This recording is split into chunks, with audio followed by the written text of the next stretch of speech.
I remember a time when he would show up on set when I was out at UFC Tonight in a tuxedo all the way down to the bow tie, and it was weird.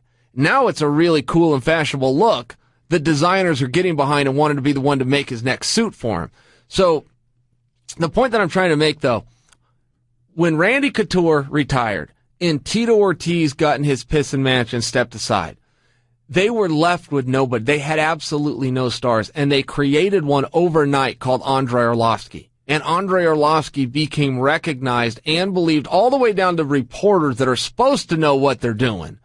He was believed to be the scariest guy on the planet. Now, if you looked a little bit closer, he had a record of 8 wins and 4 losses and had been TKO'd 2 fights before on an undercard. They had nobody else. They took one look at this guy and they go, this is the guy with the youth and the look that is made for a billboard. And they created him overnight, and his skills were not great. But he had the look and he had the marketing machine behind him. And the next thing you knew, not only was he ranked number 1, but he was also selling out arenas.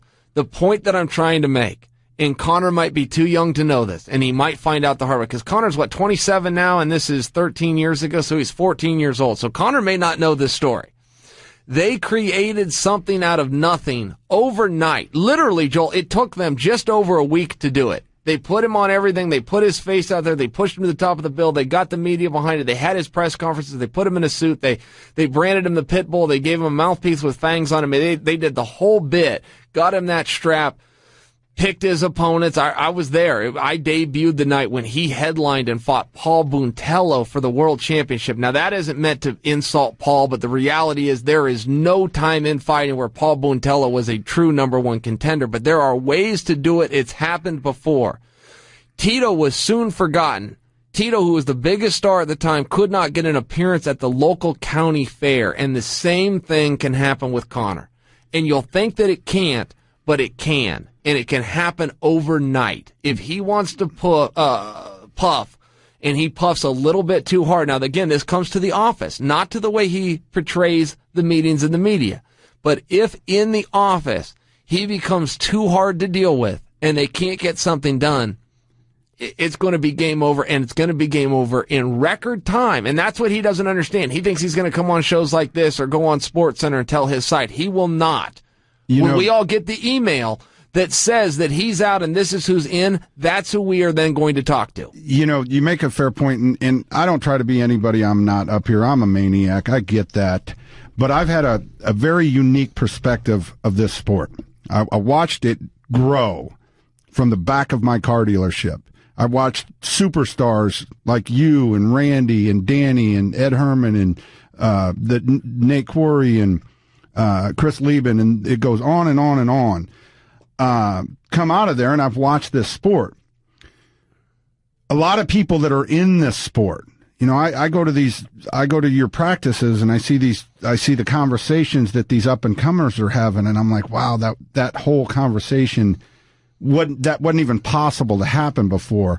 And my point is there's people that help pave the way for everybody. And even though it's only been, 16 years, man, without a lot of those key ingredients, no matter how good the promotion machine is, it wouldn't have went anywhere. I mean, you can't forget about Matt Hughes and Randy Couture and Chuck Liddell and Tito Ortiz. You just can't. Those are the 4 horsemen out of the gate.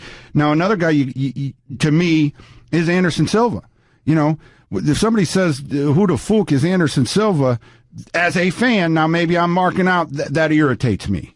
As a fan, that irritates me. And again, I'm marking out, but that did kind of ruffle my feathers because I'm like, I see it now. Everybody thinks this sport has always been this way, and goddamn, it hasn't. You look at, we started the show with Ryan, and I'll circle back to that. Everybody had a full-time job 16 years ago. Everybody had a full-time job. One of the great things to get to was when you made enough money fighting that you could quit your job. And now people with no fights ever are they don't even have a job. Ryan Walker's got a full-time job.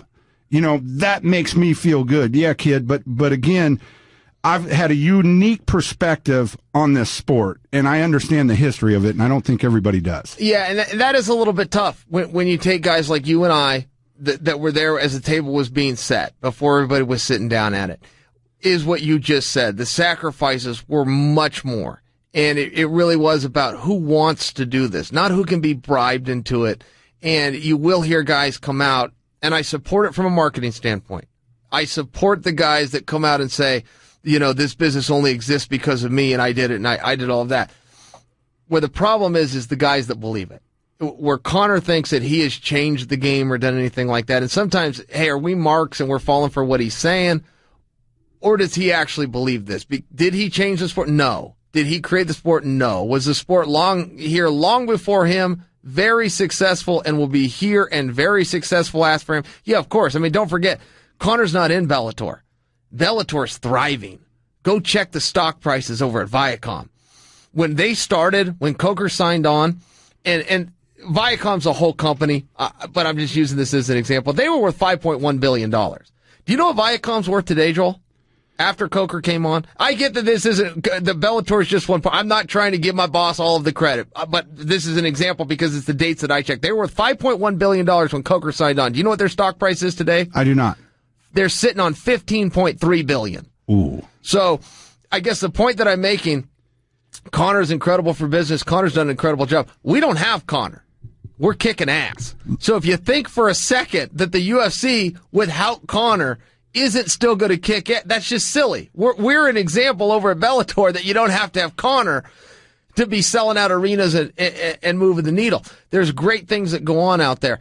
And to your initial point, when you're a guy like Conor that came in late and the table is already set, and there's all sorts of money in MMA, and there's sponsors, and there's videos, games, and there's magazines, and there's arenas, and there's a show every week. There's podcasts. Sometimes you do miss the point. And if he marks out for his own gimmick, and we've seen guys do this in every industry, if he marks out for his own gimmick and he starts behaving the way that he's saying he's behaving, and that will happen over time. If he says something enough times, he's just going to become that person. He's going to find out the same way as Andrei Arlovsky did, because when they created Andrei Arlovsky, Andrei eventually started to believe it too. And they started paying him more and more and trying to keep him around and going, okay, this is a team effort here. But eventually Andrei puffed too hard, and all of a sudden he wasn't fighting Paul Bunatellos anymore. All of a sudden he's locked in that cage with guys like Tim Sylvia. And it's like, hey man, as good as you think you are, not only is there a guy that can beat you, we know who the guy is. And we will put his name opposite of you once you force us to, and we will show you time and time again who's in control here and who really set this table.